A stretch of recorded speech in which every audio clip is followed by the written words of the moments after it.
going to be looking at petty cash. So what is petty cash?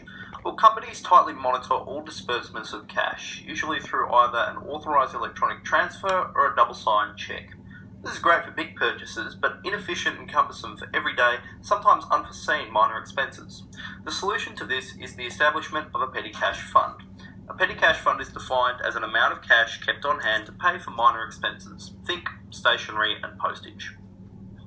The fund is established through the dual entry method of accounting. We can see here $120 of petty cash is debited at the start of the month in exchange for crediting $120 of cash. This establishes a $120 fund, and we're manipulating the current assets within the balance sheet. So how do employees actually use this fund? How do they make payments? Well, there are two ways. Employees can either take money out of the fund to purchase what is needed and then come back and deposit the receipt of goods and any change, or alternatively, they can pay for any goods required out of their own pocket and then come back to the fund and physically reimburse themselves with any cash and deposit the receipt for the goods.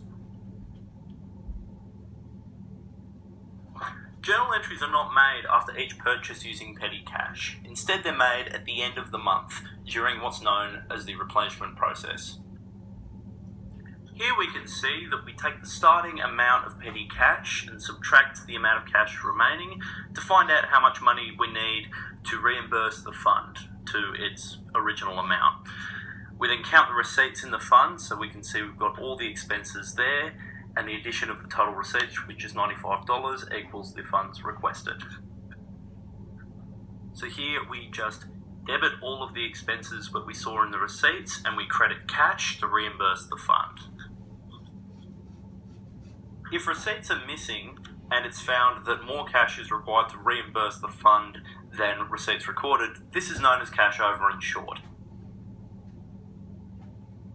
Going back to the previous example, we can see that $4 are missing as $95 of receipts have been recorded. However, we're requesting $99 in funds to reimburse.